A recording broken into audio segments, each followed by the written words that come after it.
July 1944. Normandy, France. American Sherman tanks are dying at a rate of 17 per day. Not from German Panther tanks, not from the dreaded 88mm anti-tank guns. They are being slaughtered by something far more ancient, something that has stood in the French countryside for over 1,000 years. Hedgerows, medieval earth barriers covered in dense vegetation rising 4 to 6 feet high, packed with roots as old as the Roman Empire. Every time an American tank tries to climb over one, it exposes its thin belly armor to German Panzerfaust teams waiting just 50 meters away. Boom. Another Sherman destroyed. Another crew of 5 young Americans burned alive. In the first 3 weeks after D-Day, the U.S. Army lost over 400 tanks in the Bastogne country. That is more than the entire German panzer force defending Normandy. Generals are panicking. Operation Cobra, the planned breakout from Normandy, seems impossible. And then in a muddy field outside St. Lo, a 29-year-old sergeant named Curtis G. Cullen looks at a pile of scrap metal from destroyed German beach obstacles and has an idea so insane that his commanding officer laughs in his face. 8 days later, that same idea will be welded onto 500 American tanks. 14 days later, it will help destroy 2 German armies. And 30 days later, General Omar Bradley will personally shake Cullen's hand and tell him that his invention saved 10,000 American lives. This is the story of how a mechanic from New York, armed with nothing but a welding torch and a crazy idea, turned the tide of the entire Western Front. The liberation of France was supposed to be quick. When American forces stormed the beaches of Normandy on June 6, 1944, the plan called for capturing the city of Caen within 24 hours and breaking out into the open French countryside within a week. The Allied planners had studied aerial photographs, analyzed German defenses, and prepared for everything. Or so they thought. What they had not prepared for was the bocage. The bocage is a landscape unique to Normandy, a patchwork of small fields surrounded by ancient hedgerows called bocage in French. Each hedgerow is not simply a row of bushes. It is a wall built on an earthen embankment 3 to 6 feet high, reinforced by centuries of root growth topped by dense vegetation that blocks all visibility. Some of these hedgerows date back to the time of Charlemagne. They were originally designed to mark property boundaries, protect crops from wind, and contain livestock. But in the summer of 1944, they became the most effective anti-tank defense in history. The American command had assumed their Sherman tanks would simply crash through the hedgerows. After all, the Sherman was a 33-ton war machine powered by a 400-horsepower engine. How hard could it be to push through some bushes? The answer, as the first wave of tanks discovered, was catastrophically hard. When a Sherman attempted to push through a hedgerow, the tank's nose would rise up as it climbed the embankment. For 10 to 15 seconds, the Sherman's thin belly armor, only 1 inch of steel, would be completely exposed. German anti-tank teams, armed with Panzerfaust rocket launchers, waited in the next hedgerow, just 50 to 100 meters away. The moment a Sherman's belly appeared, they fired. The statistics were horrifying. In the first week of bocage fighting, the 3rd Armored Division lost 50% of its tank strength. The 2nd Armored Division fared no better. Some units were losing tanks faster than replacements could arrive from England. Colonel Hammond Burke's commander of the 70th Tank Battalion reported to his superiors that at the current rate of attrition, his unit would cease to exist within 12 days. Engineers tried using explosives to blast holes through the hedgerows. This worked, but the explosions took time to set up and alerted German defenders. Other units tried bulldozer tanks, but these were too slow and too few. Some desperate commanders ordered their tanks to find gaps in the hedgerows, but the Germans had long since mined every obvious opening. By late June, the entire Allied offensive had ground to a halt. General Omar Bradley, commander of the 1st U.S. Army, was furious. His forces controlled a beachhead barely 20 miles deep. Hundreds of thousands of troops were cramped into this narrow strip of coastline, unable to break out. Every day they remained stuck, the Germans brought in more reinforcements. Every day, the chance of a successful breakout diminished. Bradley needed a solution. He needed it fast. And he needed it from somewhere no one expected. Sergeant Curtis G. Cullen was not the kind of man who appeared in military histories. Born in 1915 in Cranford, New Jersey, he had grown up during the Great Depression, learning to fix anything mechanical because his family could not afford to buy new. By age 16, he could rebuild an automobile engine blindfolded. By age 20, he was working as a mechanic in a machine shop in New York City, earning just enough to support his widowed mother. When America entered World War II, Cullen enlisted immediately, hoping his mechanical skills would land him a position in the Tank Corps. They did, but not as a driver or a gunner. As a maintenance sergeant in the 102nd Cavalry Reconnaissance Squadron attached to the 2nd Armored Division. Cullen spent his war not in a tank, but underneath tanks. His job was to repair damaged vehicles, salvage what could be saved, and prepare broken-down machines for the scrapyard. It was unglamorous work, dirty work, the kind of work that never earned medals or recognition. But it gave Cullen something that the generals and tacticians lacked. He knew intimately exactly how tanks died. He had seen the burned hulls of Shermans destroyed in the bocage. He had cut open the hatches to retrieve what remained of their crews. He understood in a way that no one in a headquarters tent could understand exactly what the hedgerows were doing to American armor. On July 3, 1944, Cullen's unit was stationed near the village of Saint-Jean-de-Dié, just south of Carentan. The area was littered with debris from the ongoing fighting, including a huge pile of German beach obstacles called Rommel's asparagus. These were steel beams welded together in X-shaped configurations, designed to tear open the hulls of landing craft approaching the beaches. Most of this scrap metal was being collected for recycling. But as Cullen looked at the twisted steel, something clicked in his mind. The problem with the hedgerows, he realized, was not that the tanks could not push through them. The problem was that pushing through them required climbing over the embankment. What if instead of climbing over a tank, could cut through? What if you could attach some kind of blade to the front of a Sherman that would slice into the hedgerow at ground level, cutting through the roots and earth, allowing the tank to plow straight through without ever raising its nose? It sounded crazy. The hedgerow roots were as thick as a man's arm, reinforced by centuries of growth. No blade could cut through that. Or could it? Cullen looked at the sharpened steel beams of the German beach obstacles. They had been designed to cut through steel landing craft hulls. What if they could cut through roots instead? That night, Cullen approached his commanding officer, Captain James Depew, with his idea. He wanted to weld 4 steel beams from the German obstacles onto the front of a Sherman tank, creating a set of prongs that would dig into the hedgerow and tear through the root system.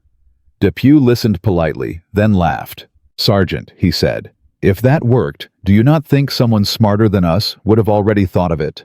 Besides, even if it did work, who is going to authorize you to modify a perfectly good tank?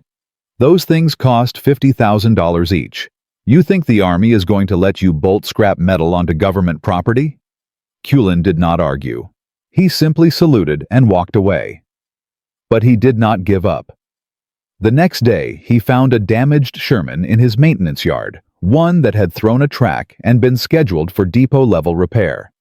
It would be weeks before anyone came to collect it. Plenty of time for an unauthorized experiment. For 3 days, Cullen worked in secret.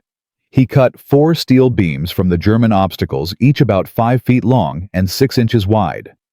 He welded them onto a steel plate, then attached the plate to the front hull of the Sherman, positioning the beams at a 30-degree angle to the ground. The result looked ridiculous, like a giant steel pitchfork bolted to the nose of a tank. Other mechanics walked by and shook their heads. "Cullen," they said, "you have finally lost your mind." On July 6th, the experiment was ready. Cullen convinced Private First Class Robert Robbins, a tank driver, to take the modified Sherman for a test run. They found an isolated hedgerow away from prying officers and positioned the tank facing it. Cullen stood 50 meters away, watching. Robbins revved the engine, engaged the transmission, and drove forward at 10 miles per hour. What happened next changed the war. The steel prongs hit the hedgerow at ground level and immediately dug in. There was a tremendous sound of ripping and tearing as centuries-old roots were torn from the earth. The Sherman did not climb. It did not expose its belly. It simply plowed through, emerging on the other side in a shower of dirt and vegetation. The entire breakthrough took less than 8 seconds. Cullen could not believe his eyes. Robbins threw open his hatch and shouted across the field, "Holy God, Sarge, it worked!" Word spread through the 102nd Cavalry like wildfire. By evening, Captain Depew had come to see the modified tank for himself. He watched Robbins drive through 3 more hedgerows without a single problem. The tank, nicknamed Rhino because of its horn-like prongs, could penetrate hedgerows that had stopped entire armored battalions. Depew's skepticism evaporated. He picked up his radio and called division headquarters. The next morning, Major General Edward Brooks, commander of the 2nd Armored Division, arrived at Cullen's maintenance yard. He had Cullen demonstrate the device 3 times, then immediately ordered his engineering battalion to begin mass production. Every available German beach obstacle was collected. Welding teams worked around the clock. Within 48 hours, the first 12 Cullen cutters were ready for combat testing.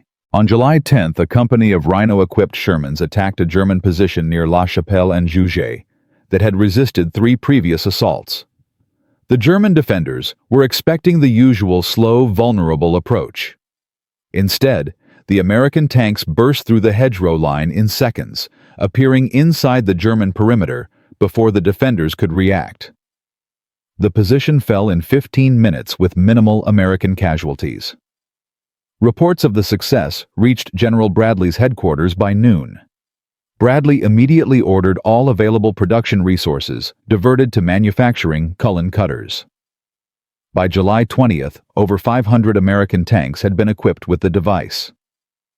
By July 25th, Operation Cobra, the long-delayed breakout from Normandy, was finally launched. And the results were devastating. But this was only the beginning. The Germans, stunned by the sudden American ability to penetrate their hedgerow defenses, scrambled to develop countermeasures. What they did not know was that Cullen's invention was about to evolve into something even more terrifying.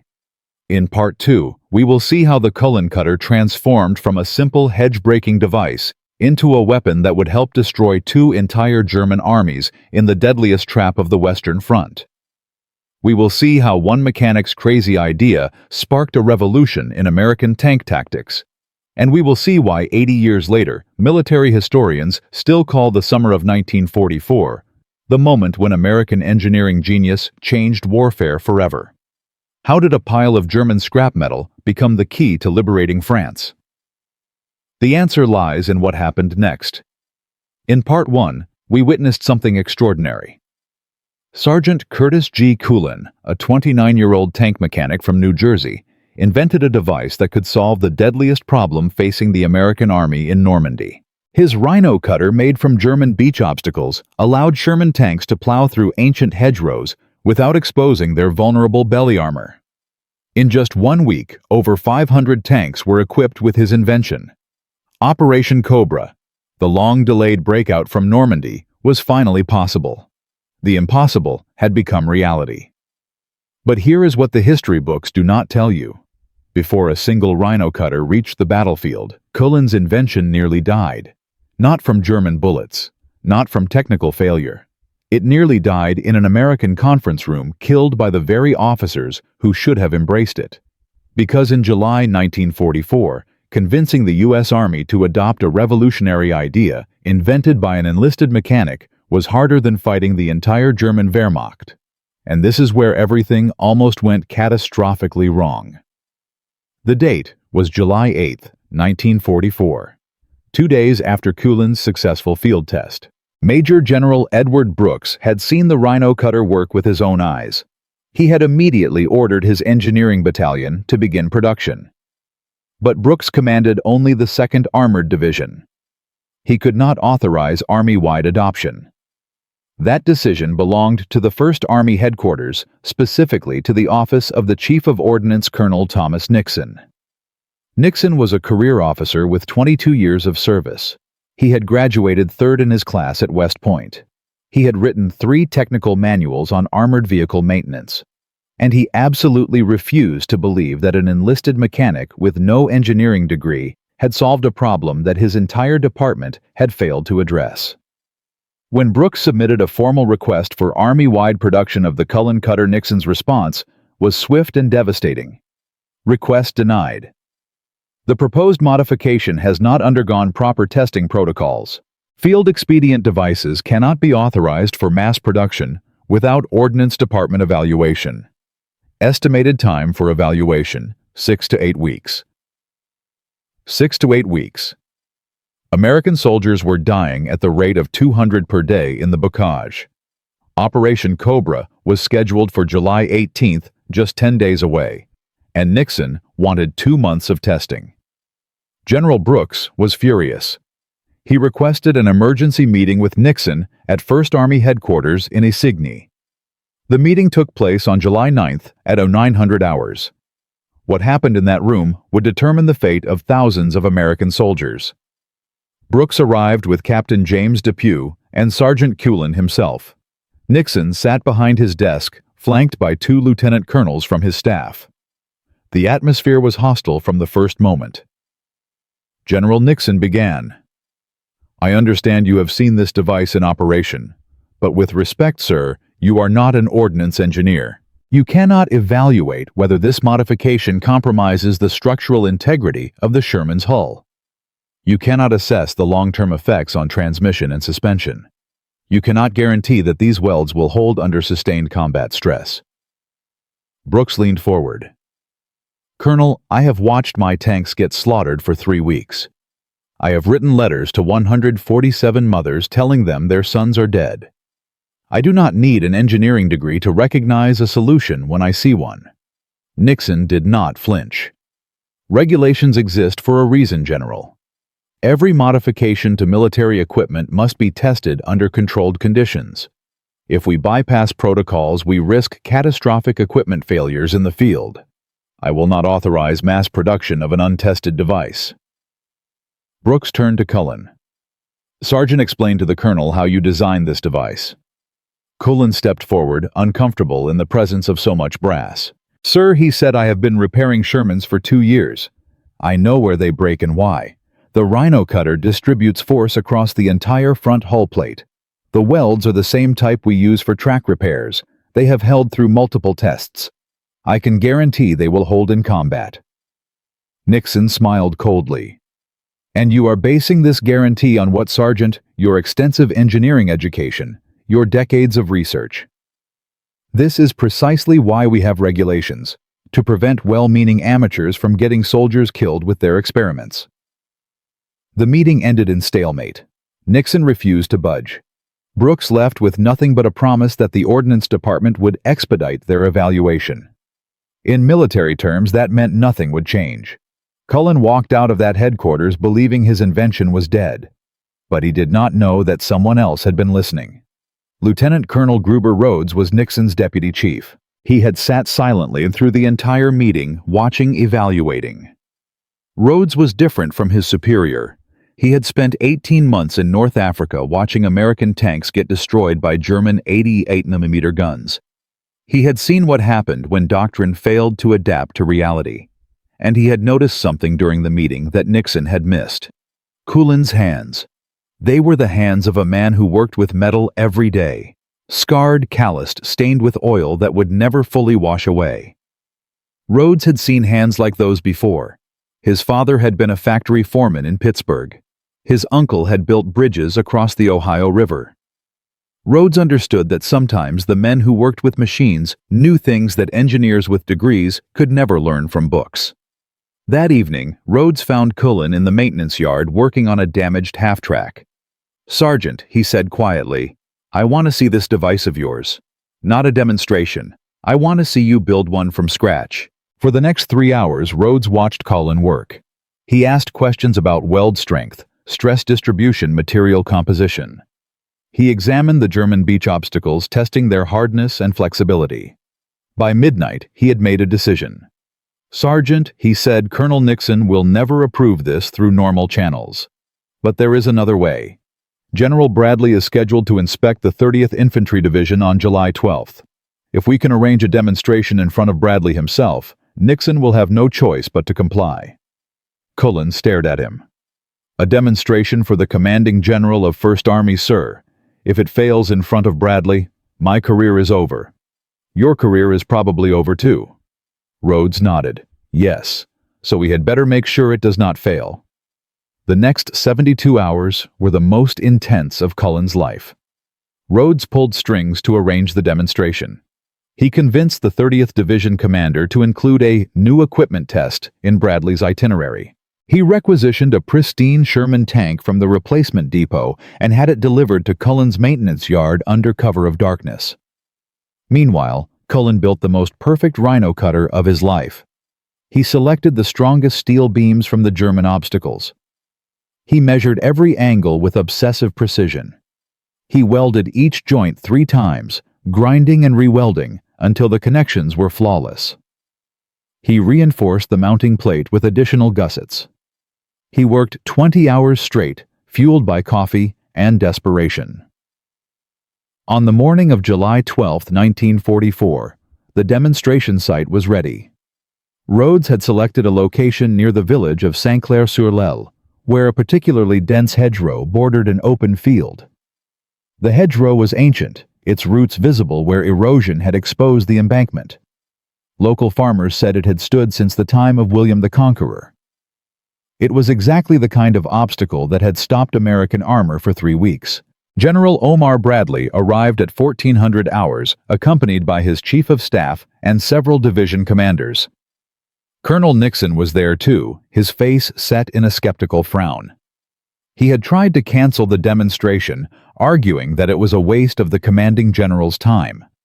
Rhodes had countered that General Brooks had specifically requested Bradley's evaluation. Nixon had no choice but to attend. The Sherman tank sat 50 meters from the hedgerow, its engine idling. The rhino cutter gleamed in the afternoon sun, 4 steel prongs angled forward like the tusks of some prehistoric beast. Cullen stood beside the tank, his heart pounding so hard he could feel it in his throat. Everything depended on the next 5 minutes. Bradley walked around the tank, slowly examining the device from every angle. He asked no questions. His face revealed nothing. Finally, he nodded to Cullen. "Sergeant, show me what this thing can do." Cullen climbed into the tank and took the commander's position. Private Robert Robbins was in the driver's seat, the same man who had driven the original test. Cullen keyed the intercom. "Robbins," he said, nice and smooth. 10 miles per hour. Do not stop for anything." The Sherman lurched forward, picking up speed. 20 meters to the hedgerow. 15. 10. Cullen gripped the hatch rim, forcing himself to watch. If the welds failed now, if the prongs bent or broke, he would be court-martialed for wasting the commanding general's time. His career would end in disgrace. 5 meters. Contact. The steel prongs bit into the hedgerow with a sound like thunder. Roots that had grown for 9 centuries exploded from the earth. Dirt and vegetation sprayed in all directions. The Sherman did not slow. It did not hesitate. It tore through the hedgerow like a hot knife through butter, emerging on the far side in a shower of debris. Total time from contact to breakthrough, 6.3 seconds. Cullen ordered Robbins to turn around and repeat the demonstration. The tank crashed through a second hedgerow, then a third. Each breakthrough took less than 8 seconds. The Sherman's hull showed no damage. The welds held perfectly. The prongs were slightly bent, but fully functional. Bradley stood motionless for a long moment, staring at the demolished hedgerows. Then he turned to Nixon. "Colonel," he said, his voice quiet, but carrying across the field. "How many of these devices can you produce in 1 week?" Nixon's face had gone pale. "Sir, I would need to evaluate the production requirements. The welding capacity alone would require—" Bradley cut him off. "I am not asking for a study, Colonel. I am asking for a number." How many roads stepped forward? "General, I have already surveyed available resources. With full priority, we can produce 300 units in 5 days, 500 in 8 days. Bradley nodded. "Do it. I want every tank in First Army equipped with this device before Operation Cobra launches." He paused and looked at Cullen. "Sergeant, what do you call this thing?" Cullen hesitated. "The men have been calling it the Rhino, sir, because of the horns." Bradley almost smiled. "The Rhino. I like it." He turned to his staff. "Gentlemen, we have just witnessed something important. Remember this day. Remember this sergeant. Because what happened here is going to change this war." The next 11 days were chaos. Every welding team in the First Army sector was diverted to Rhino production. German beach obstacles were collected from a 40-mile stretch of coastline. Cullen was promoted to technical sergeant and assigned to supervise quality control. He worked 18 hours a day inspecting welds, training production crews, troubleshooting problems. Rhodes coordinated logistics, ensuring that completed Rhinos reached tank units as quickly as possible. But not everyone welcomed the change. Tank commanders who had survived the Bastogne fighting had developed their own survival tactics. They were suspicious of any new equipment. Some refused to install the Rhinos, claiming they would slow their tanks down. Others installed them incorrectly, weakening the attachments. Cullen found himself traveling from unit to unit, personally demonstrating the device and convincing skeptical crews. On July 17th, he arrived at the 743rd Tank Battalion, which had lost 23 tanks in the previous 2 weeks. The battalion commander, Lieutenant Colonel Duncan, was hostile. "Sergeant, he said my men have been fighting these hedgerows for a month. You think some bolt-on gadget is going to fix everything? What happens when those prongs hit a stone wall? What happens when they snag on a buried log? You want my crews to trust their lives to something built by a mechanic." Cullen did not argue. He simply asked for 1 tank and 1 hour. He had Robbins drive the Rhino-equipped Sherman through 5 hedgerows in 20 minutes, including one that concealed a stone foundation. The prongs cut through everything. Duncan watched in silence. Then he ordered his entire battalion equipped within 24 hours. By July 24th, the eve of Operation Cobra, 502 American tanks carried Rhino cutters. The transformation was complete. What had been a killing ground for American armor was about to become a graveyard for the German army. On July 25th, Operation Cobra began. The Rhino-equipped tanks of First Army smashed through hedgerow after hedgerow, advancing faster than anyone had thought possible. German defenders, accustomed to watching American tanks expose their bellies in futile climbing attempts, suddenly found Shermans bursting through at ground level. The carefully prepared defensive positions were useless.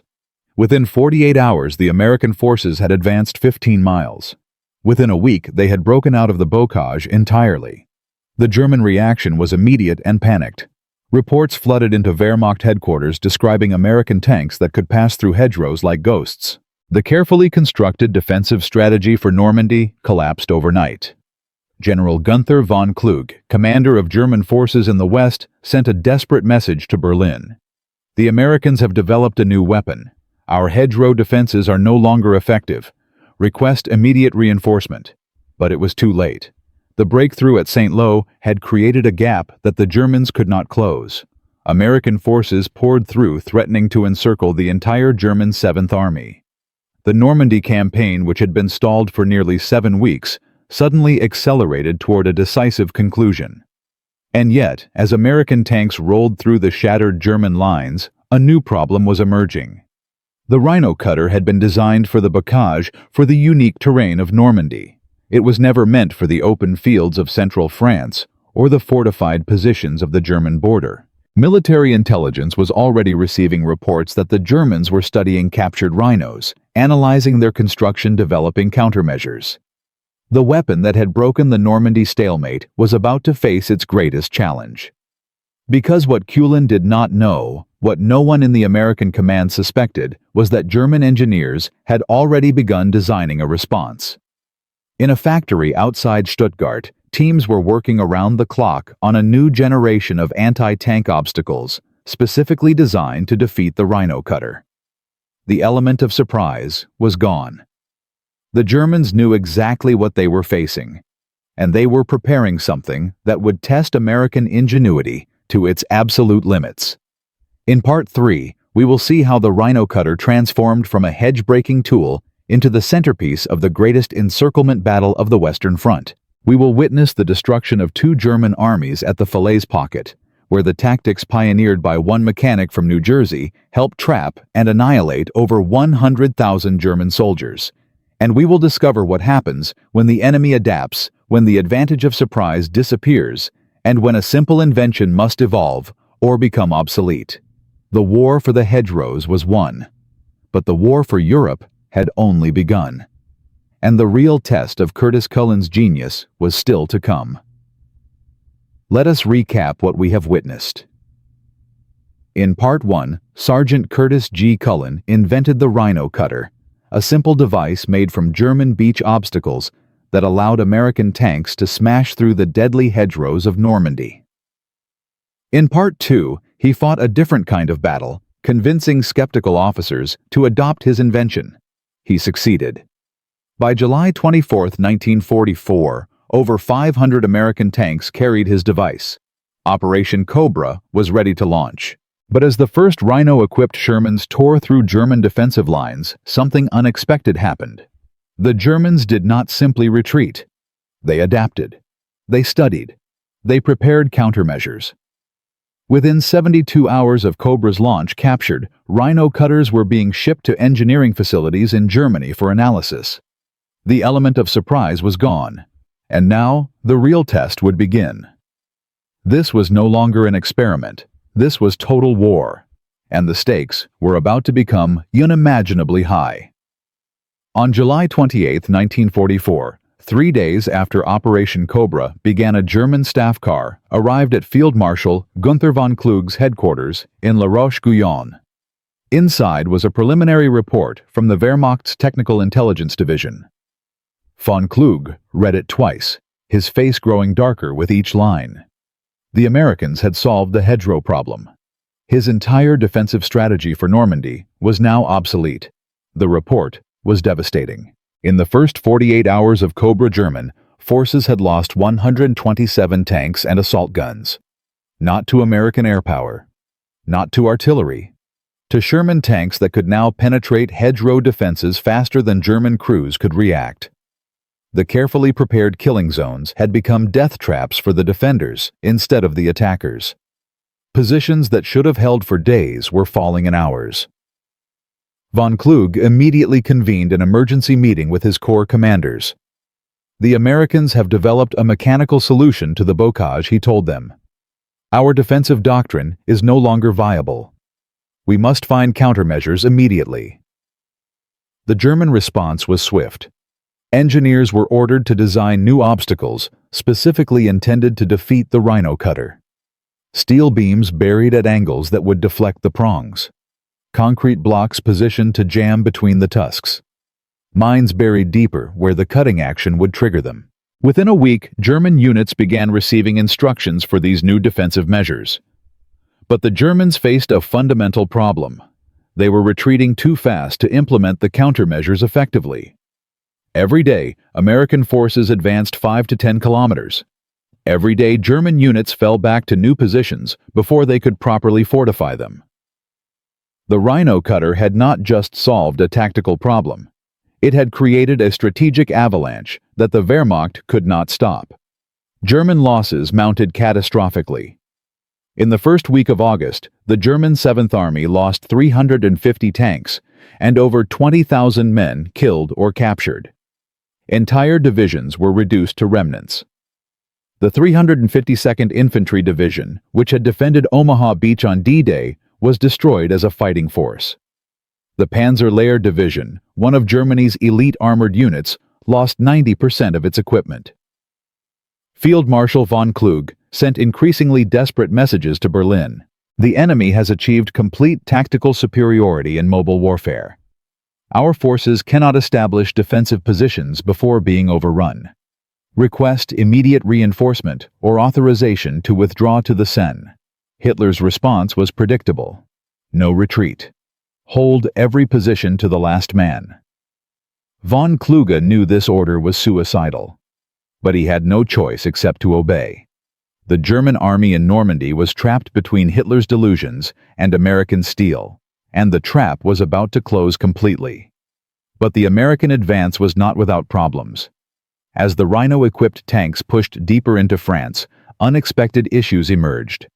The device that worked perfectly in the bocage was encountering new challenges on different terrain. On August 3rd, near the town of Mortagne, a company of Rhino Shermans encountered a German counterattack. The tanks attempted to use their cutters against a stone wall reinforced with concrete. The results were catastrophic. 3 of the 4 lead tanks suffered severe damage. The steel prongs bent or broke against the harder material. Transmissions were damaged by the sudden stress. 1 tank threw its track entirely. Reports of similar incidents flooded back to headquarters. The Rhino cutter, designed for earthen hedgerows reinforced with roots, was failing against masonry and concrete. Critics who had opposed the device from the beginning seized on these failures. Colonel Nixon, humiliated by the success of Cobra, circulated a memo arguing that the Rhino program had been rushed into production without adequate testing. He demanded that modified tanks be withdrawn for proper engineering evaluation. The timing could not have been worse. American forces were on the verge of the greatest encirclement victory of the Western Front. Any delay in armored operations could allow the German 7th Army to escape. General Bradley faced an impossible choice: continue with potentially flawed equipment or pause for modifications and lose the strategic advantage. Cullen was summoned to a crisis meeting at 1st Army headquarters on August 5th. He faced a room full of angry officers demanding explanations. Sergeant 1 Colonel snapped, "Your device is breaking our tanks. Men are dying because of equipment failures. What do you have to say?" Cullen stood his ground. "Sir," he replied, "the Rhino was designed for hedgerows, not fortress walls. No one promised it would work against concrete.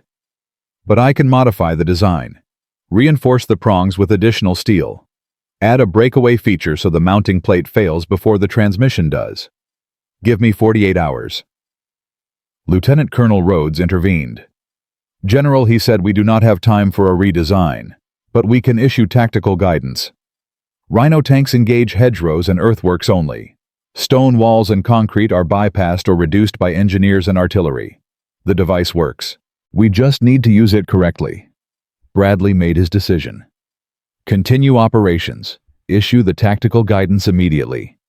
Sergeant Cullen will work on modifications for future production. We cannot stop now, not when we are this close." The order went out within hours. Rhino tanks were to avoid hard obstacles. Engineers and tank destroyers would handle fortified positions. The crisis passed, and the greatest victory of the campaign was about to unfold. August 12, 1944. The Falaise Pocket. This date would become legendary in military history. For 3 weeks, American forces had been pushing east, while British and Canadian forces pressed south. Now, the two pincers were about to meet. Trapped between them was the bulk of the German 7th Army and 5th Panzer Army. Over 100,000 German soldiers, 500 tanks, 1,000 artillery pieces. If the pocket closed, it would be the greatest Allied victory since Stalingrad. The key to closing the pocket was speed. American armor had to reach the town of Argenton before the Germans could escape through the narrowing gap. The distance was 40 kilometers. Between the Americans and their objective lay a landscape of orchards, sunken roads, and dense vegetation. Not quite bocage, but close enough. Without the Rhino cutters, the advance would take days. With them, it might take hours. At 0600, the 90th Infantry Division and the attached 712th Tank Battalion launched their attack toward Argenton. The Tank Battalion had 54 Shermans, 47 of them equipped with Rhino cutters. Leading the assault was Captain John Gruner, a 26-year-old from Wisconsin who had been fighting since D-Day. The first obstacle came within 20 minutes. A dense hedgerow line defended by German infantry and two concealed 75mm anti-tank guns. In the old days before the Rhino, this position would have cost a dozen tanks and half a day. Now Gruner did not even slow down. "Rhino tanks forward," he ordered over the radio. "Punch through on my signal." 3 Shermans accelerated toward the hedgerow. The German anti-tank guns fired. 1 round missed. The second hit a Sherman's turret ricocheting off the angled armor. Before the Germans could reload, all 3 tanks hit the hedgerow simultaneously. The sound was like thunder. Earth and roots exploded outward. The Shermans burst through the defensive line in seconds. They were inside the German position before the infantry could react. Machine guns opened fire. Germans scattered. The anti-tank crews abandoned their weapons and ran. Time from first contact to breakthrough 47 seconds. The column pushed forward. Another hedgerow. Another breakthrough. Then another. Each obstacle that should have stopped the advance for hours was penetrated in less than a minute. German defenders had no time to organize resistance. By 0900, Gruner's tanks had advanced 12 kilometers. But the Germans were not finished. At 10:30, the column encountered a prepared defensive position near the village of Écouché. This was different. The Germans had dug in tanks. 5 Panthers hull down behind earthen berms, their powerful 75mm guns covering every approach. Behind them, infantry with Panzerfaust anti-tank rockets waited in foxholes. Gruner assessed the situation. The Panthers were too well protected for a frontal assault. But their position had one weakness. The earthen berms they hid behind were essentially man-made hedgerows. "All Rhino tanks form line abreast," Gruner ordered. "We are going through the berms. Hit them from the flank." It was insane.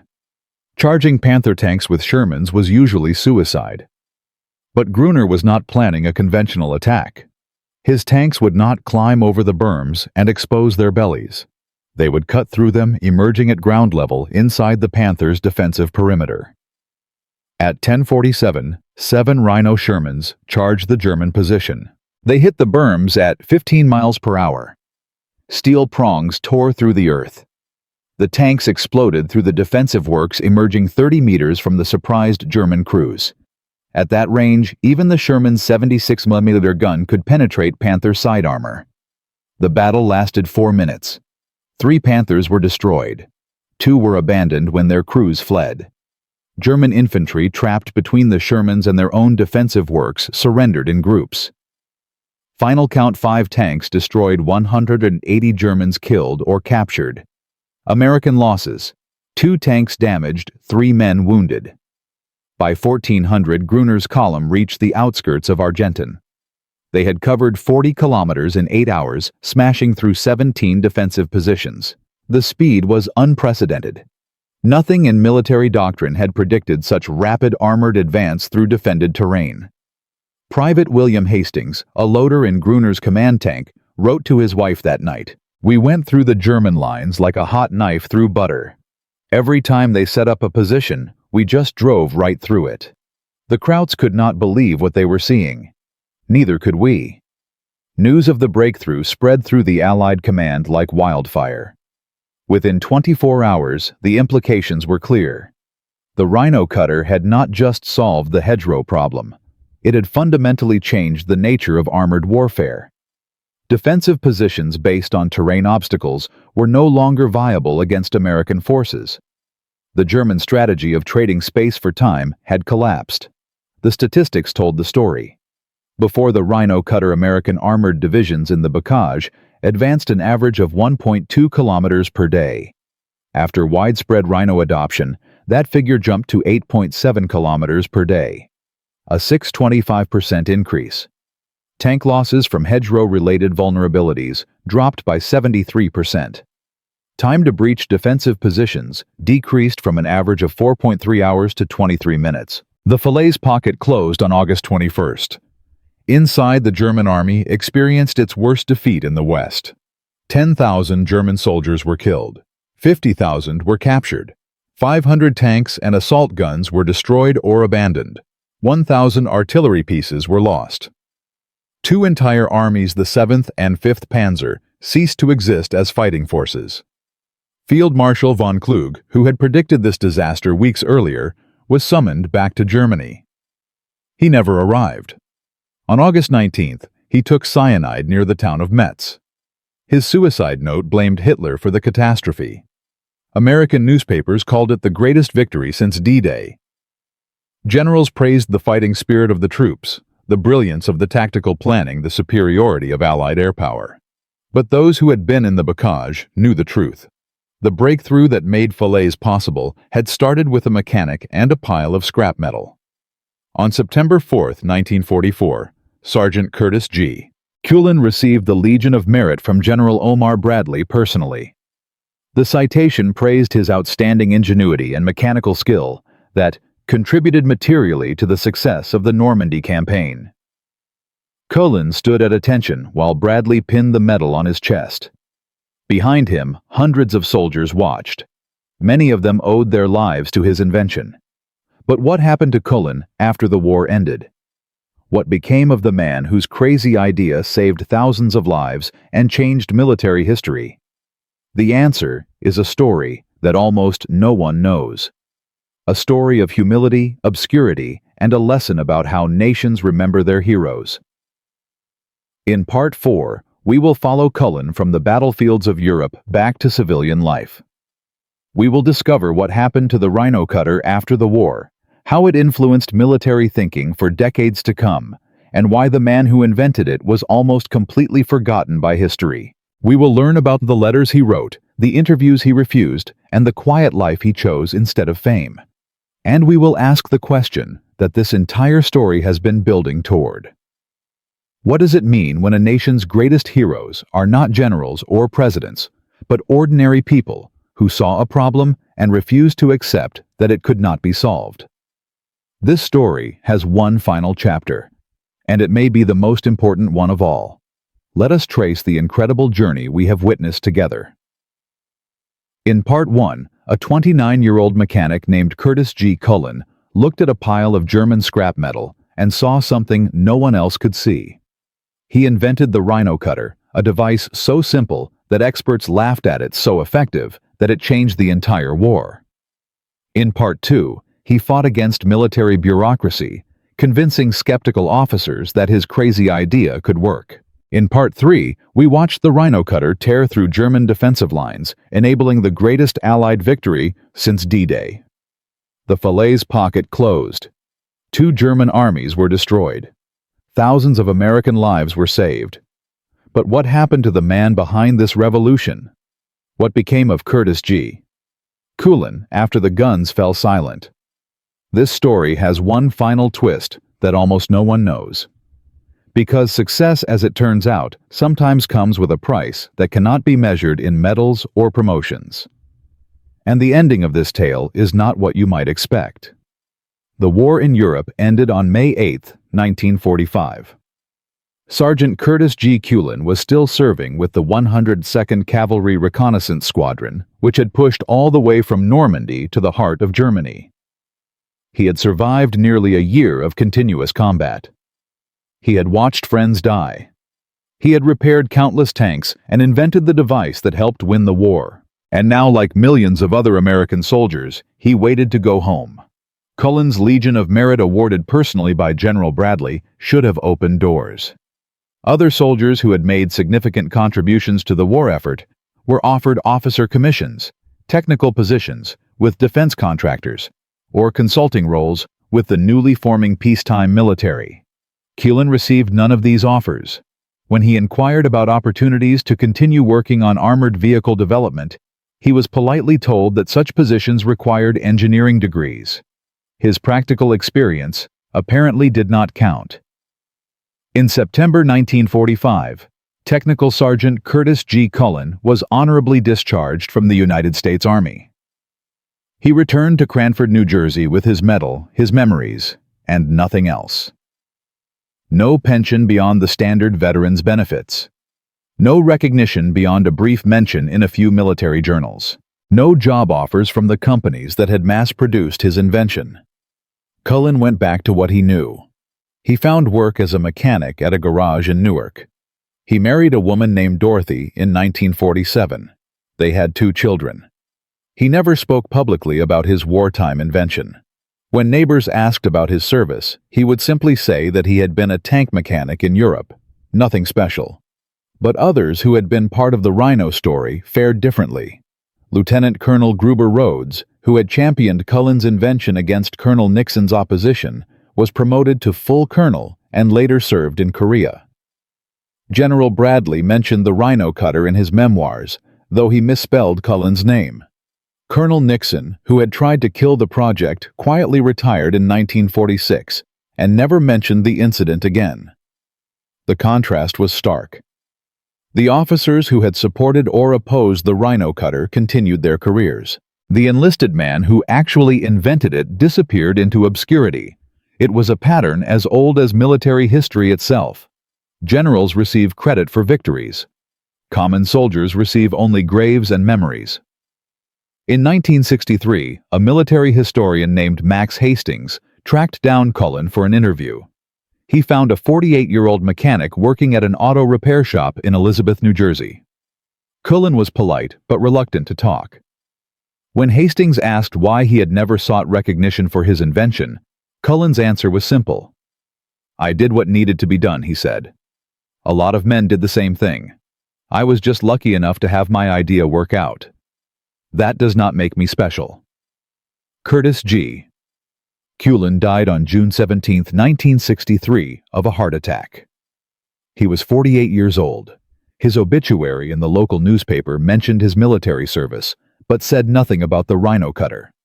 He was buried in Fairview Cemetery in New Jersey with a simple headstone that listed only his name, dates, and rank. No mention of the invention that saved thousands of lives. But the legacy of his creation did not die with him. In fact, it was only beginning. The Rhino cutter principle, using forward-mounted blades to penetrate obstacles rather than climbing over them, became a standard element of military engineering doctrine. Within months of the war's end, every major military power was studying the device. The Soviets incorporated similar designs into their T-34 tanks. The British developed the Crocodile flamethrower tank with a modified version of the Rhino mounting system. The French used the concept in their post-war armored vehicles designed for colonial warfare. When the Korean War erupted in 1950, American forces faced new challenges. The mountainous terrain of Korea presented obstacles different from the Bokaj, but the underlying problem was similar. Tanks needed to penetrate defensive positions quickly, without exposing vulnerable areas. Engineers developed new variations of the Rhino concept, including mine-clearing plows and dozer blades that owed their basic design philosophy to Cullen's original invention. The Vietnam War saw further evolution. The jungles of Southeast Asia presented obstacles even more challenging than Norman hedgerows. American engineers developed the Rome plow, a massive blade mounted on armored tractors that could clear jungle at a rate of 10 acres per day. The fundamental principle was identical to what Cullen had demonstrated in 1944. Do not go over the obstacle. Go through it. By the 1991 Gulf War, the descendants of the Rhino cutter were everywhere. The M1 Abrams tank could be fitted with mine plows and obstacle-clearing blades that traced their lineage directly back to that muddy field near Saint-Jean-de-Dié. The Bradley fighting vehicle used similar mounting systems. Even naval vessels incorporated the concept for beach-clearing operations. Military historians have attempted to calculate the total impact of Cullen's invention. The numbers are staggering. In the Normandy campaign alone, the Rhino cutter is credited with reducing American tank losses by approximately 1 in 200 vehicles. At an average crew of 5 men per tank, that represents 6,000 soldiers who survived because of one mechanic's idea. When subsequent applications in Korea, Vietnam, and later conflicts are included, the number of lives saved likely exceeds 20,000. The monetary impact was equally significant. Each Sherman tank cost approximately $50,000 in 1944 currency. Saving 200 tanks represented $60 million in equipment. Adjusted for inflation, that equals roughly $900 million in today's money. The rhino cutter itself cost virtually nothing to produce using only scrap metal that would otherwise have been recycled.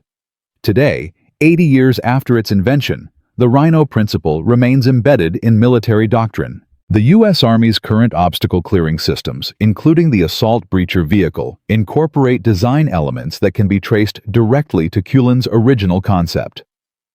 Military academies around the world teach the rhino cutter as a case study in innovation under pressure.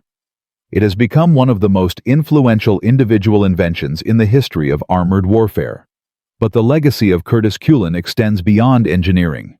His story carries lessons that resonate far beyond the battlefield. Lessons about creativity, courage, and the way institutions respond to change. The first lesson is deceptively simple. Good ideas can come from anyone. Culin had no engineering degree.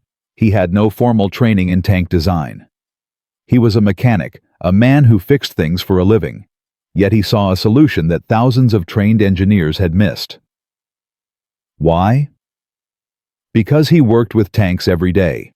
He understood them not as theoretical systems, but as physical machines with real limitations.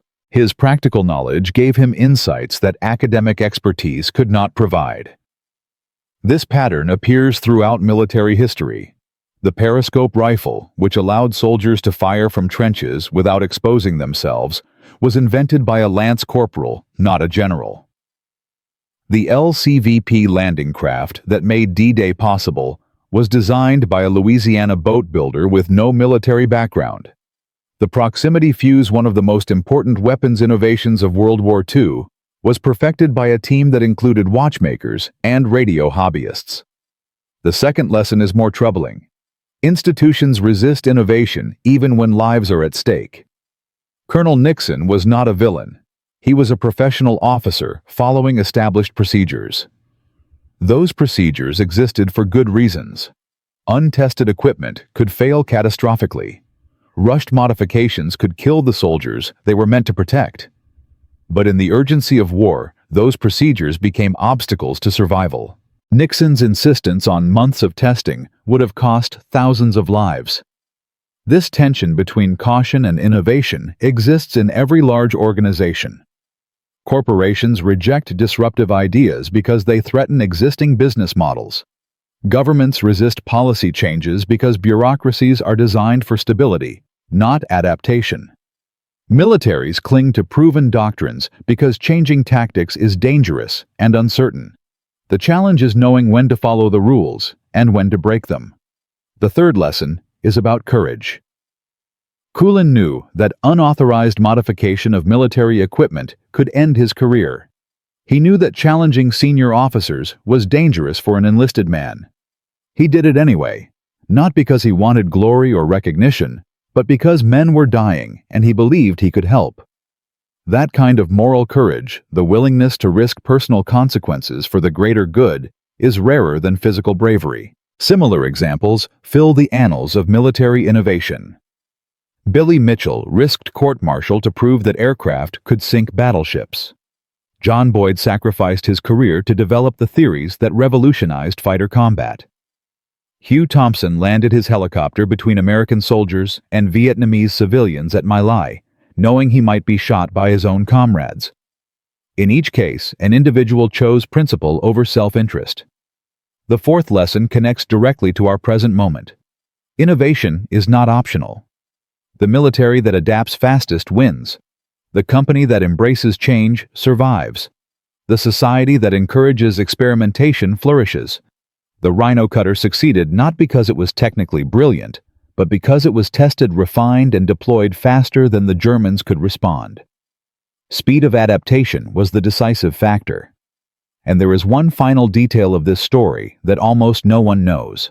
A detail that was classified for decades and only recently emerged from military archives. A twist that makes the tale of Curtis Culin even more remarkable than it already appears.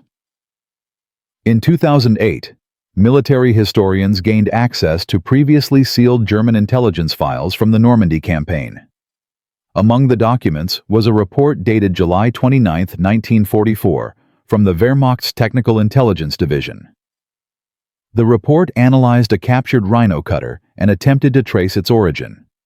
German investigators had interrogated captured American soldiers, trying to learn who had invented the device and how it was manufactured. The report concluded with a remarkable admission. "The simplicity of this device is its genius," the German analyst wrote. "We considered similar concepts in 1941 for our operations in the Pripyat marshes. Our engineers rejected the idea as too primitive. We assumed complex problems required complex solutions. The Americans understood what we did not. Sometimes the best answer is the simplest one." The Germans had the same idea 3 years earlier. They rejected it because it seemed too unsophisticated for the mighty Wehrmacht. The Americans succeeded because a mechanic from New Jersey did not care about sophistication. He cared about saving lives. There is another detail buried in those files. The German report included a name. Not Kuhlen's name, which they never learned, but a code designation. German intelligence referred to the mysterious American inventor as der verrückte Mechaniker, the mad mechanic. They meant it as an insult. It became the highest compliment. From a mechanic with no degree and a pile of scrap metal to an invention that saved over 20,000 lives across 3 wars. From an idea dismissed as insane to a principle that remains embedded in military doctrine 80 years later. Curtis G. Kuhlen proved that innovation does not require credentials. It requires observation, imagination, and the courage to try something that everyone else says is impossible. He never became famous. He never wrote a book or gave speeches. He returned to his garage and lived a quiet life, content in the knowledge that he had done his part. When historians finally began to recognize his contribution, he was already gone. But the soldiers who survived the Bastogne because of his invention, the families that were not destroyed by telegram notifications, the generations that were born because their grandfathers came home from the war, they are his legacy. The rhino cutter was never patented.